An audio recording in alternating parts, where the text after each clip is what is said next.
বরিশালের ঐতিহ্যবাহী তালের গড়গড়া পিঠা। এই যে মজাদার গড়গড়া বরিশালের ঐতিহ্যবাহী তালের পিঠা। তো এরকম ডিজাইন করা তালের গড়গড়া পিঠা খেতে চাইলে অবশ্যই আমার চ্যানেলের এই ভিডিওটি ভিজিট করবেন বন্ধুরা। তালের গড়গড়া পিঠা খুবই মজাদার এবং টেস্টি হয়ে থাকে। আর এখানে আমরা এই তালের গড়গড়া পিঠাটা বিভিন্ন ডিজাইন করে বানিয়েছি বন্ধুরা, দেখতে পাচ্ছ। হ্যালো ফ্রেন্ডস, আসসালামু আলাইকুম, welcome back to my channel Rima's blog. আশা করি যে যেখান থেকে দেখছেন সবাই ভালো আছেন। আমরা আল্লাহর অশেষ রহমতে ভালো আছি। তো এই তালের গড়গড়া পিঠাটা বানাতে আসলে কি কি দরকার তা আমরা দেখে নেব। চলুন দেখে নেওয়া যাক।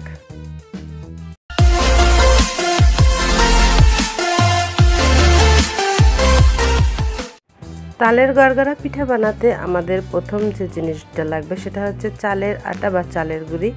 এখানে আমি নারকেল কোড়া নিয়েছি, লাগবে তালের পুর, নিয়েছি লবণ, নিয়েছি গুঁড়া দুধ আর নিয়েছি চিনি। তবে আরও একটা জিনিস লাগবে, সেটা আমি পরে দেখাবো।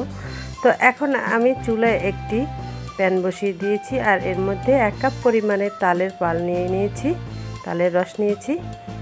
এখন এই তালের রসের ভিতরে আমি দিয়ে দেব চিনি 1 কাপ, এরপরে দিয়ে দেব আমি স্বাদ মতো লবণ। যেহেতু এটার মধ্যে চালের গুঁড়া দেওয়া হবে তাই লবণটা বুঝে শুনে দিতে হবে। আর দিয়ে দিচ্ছি নারকেল কোড়া, এখানে 1/2 কাপের মতো আছে, পুরোটাই আমি দিয়ে দেব।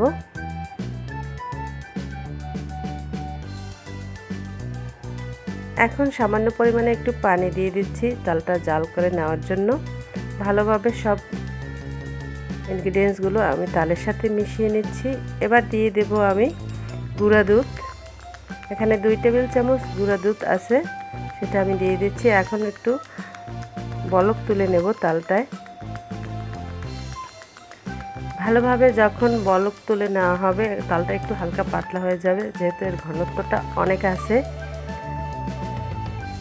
তো বলক তুলে নেওয়ার পর আমি এর মধ্যে চালের গুঁড়াটা অ্যাড করে দেব। এই যে বলক উঠে গেছে বন্ধুরা।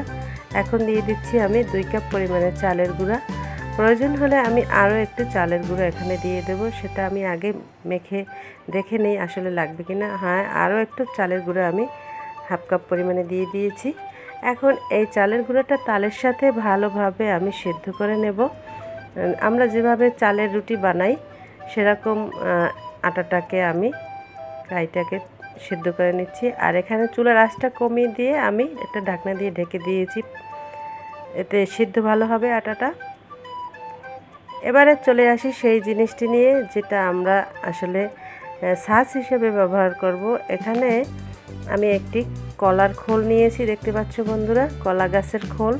আর এই কলা গাছের খোলটার যে ভিতরের পাশের ছোকলাটা আছে এটা আমি তুলে নিচ্ছি। আর এই চামড়াটা তুললেই কিন্তু ছাঁচের যে ডিজাইনটা সেটা বেরিয়ে আসবে।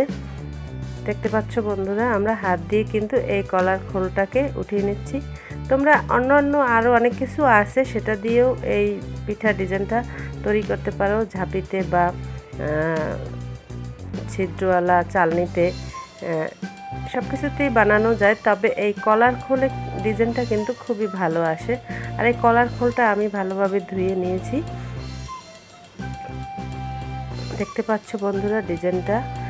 এটার উপরেই কিন্তু আমি ডলে ডলে পিঠাগুলো তৈরি করব, তাহলেই দেখতে পারবে কিভাবে তৈরি করি। এখন এটার উপরে আমি তেল ব্রাশ করে নিচ্ছি যাতে আটা এই ছাঁচের উপরে লেগে না যায়। আমার আটার কাইটা কিন্তু সিদ্ধ হয়ে গেছে, আমি একটু হাত দিয়ে ডলে তোমাদের দেখাচ্ছি। যখনই আটলা আটলা হবে, অর্থাৎ শক্ত শক্ত হবে, তখনই বুঝতে হবে যে এই আটাটা হয়ে গেছে সিদ্ধ।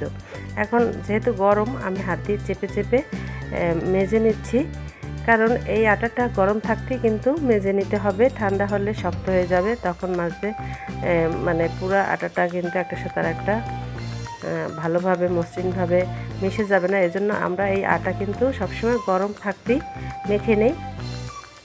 তো এভাবে আমি আটাগুলোকে হাতের তালু দিয়ে চাপ দিয়ে দিয়ে মেখে নিচ্ছি। তোমরা দেখতে পাচ্ছ বন্ধুরা কিভাবে আমি আটাটাকে মেখে নিচ্ছি।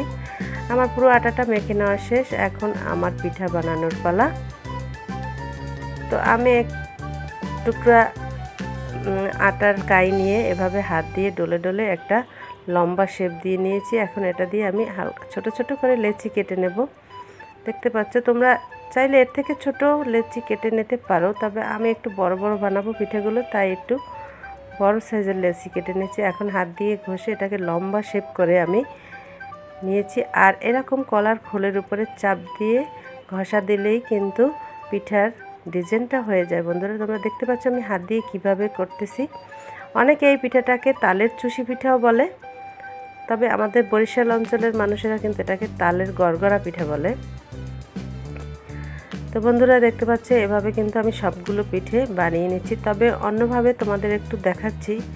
দেখতে পাচ্ছ পিঠার ডিজাইনটা কত সুন্দর উঠে এসেছে। এটা কিন্তু কলার খোল দিয়ে বানানো বলেই এত সুন্দর ডিজাইনটা হয়েছে এবং কাটা কাটা দেখা যাচ্ছে। তবে আমি কিন্তু ছিদ্র যে ঝাঁপি তাতেও তোমাদের বানিয়ে দেখাচ্ছি। এই যে এতে কিন্তু ডিজাইনটা খুব ভালো দেখা যাচ্ছে না। এই তো তোমরা তোমাদের পছন্দ মতো, শহরের দিকে তো আসলে শহর অঞ্চলে তো কলার খোল পাওয়া যায় না, এজন্য এরকম করে তোমরা বানাতে পারো। আর এই দেখতে পাচ্ছ আমি ঝাঁপিতে কিন্তু তেল মেজে নিয়েছি আর পিঠেগুলো ঝাঁপির উপরে একে একে দিয়ে দিচ্ছি। এদিকে চুলায় আমি একটি প্যান বসিয়ে পানি দিয়ে দিয়েছি আর পানিটা গরম হয়ে আসলে বলক উঠে আসছে। এখন আমি এই পিঠাযুক্ত ঝাঁপিটা পানির উপরে দিয়ে দিচ্ছি, পাতিলের উপরে। আর একটি ছিদ্রযুক্ত ঢাকনা দিয়ে ঢেকে দিয়েছি আর ছিদ্রটাও আমি একটা টিস্যু দিয়ে আটকে দিয়েছি, কারণ এটা ভাপে আমরা গরম করে নেব, রান্না করে নেব। এই যে দেখতে পাচ্ছ, তোমরা কখন বুঝবে পিঠাটা হয়ে গেছে? এই যে দেখতে পাচ্ছ পিঠাটা যখন হয়ে যাবে এর কালারটা কিন্তু একদম চেঞ্জ হয়ে যাবে। আর আমরা 10 থেকে 12 মিনিট এটা ভাপে রেখেছি। এই যে ঢাকনা তুলে তোমাদের দেখাচ্ছি, পিঠাগুলো কিন্তু এখন ভিজে ভিজে অবস্থায় আছে, কিন্তু পিঠাটা সিদ্ধ হলে কিন্তু এটা শক্ত হয়ে যাবে, আগের মতো কিন্তু নরম আর থাকবে না। এই যে আমি হাত দিয়ে চাপ দিয়ে দিয়ে দেখতে পাচ্ছি যে পিঠাটা কিন্তু শক্ত হয়ে গেছে, তার মানে পিঠাটা হয়ে গেছে। আর যে ভিজে ভিজে অবস্থাটা আছে এটা উপরে তুলে নিলে আর ভিজে ভিজে অবস্থাটা কিন্তু থাকবে না বন্ধুরা। তো এই তো আমার পিঠাগুলো কিন্তু বানানো হয়ে গেছে। তোমরা চাইলে এরকম সুন্দর সুন্দর পিঠা বাসায় তৈরি করে নিতে পারো। আর এভাবে পিঠা তৈরি করে আমাকে অবশ্যই জানাবে কমেন্টস করে কীরকম হয়েছে। তো বন্ধুরা, আমার ভিডিওটা যদি তোমাদের ভালো লেগে থাকে তাহলে অবশ্যই সাবস্ক্রাইব করে বেল বাটনটি প্রেস করে দিও। আর ফ্রেন্ডস ফ্যামিলির সাথে অবশ্যই শেয়ার করে দিও, যাতে আমার ভিডিওটা সবাই পায় এবং সবার উপকারে আসে। তো আজকে এখানেই বিদায় নিচ্ছি, সবাই ভালো থেকো, আল্লাহ হাফেজ।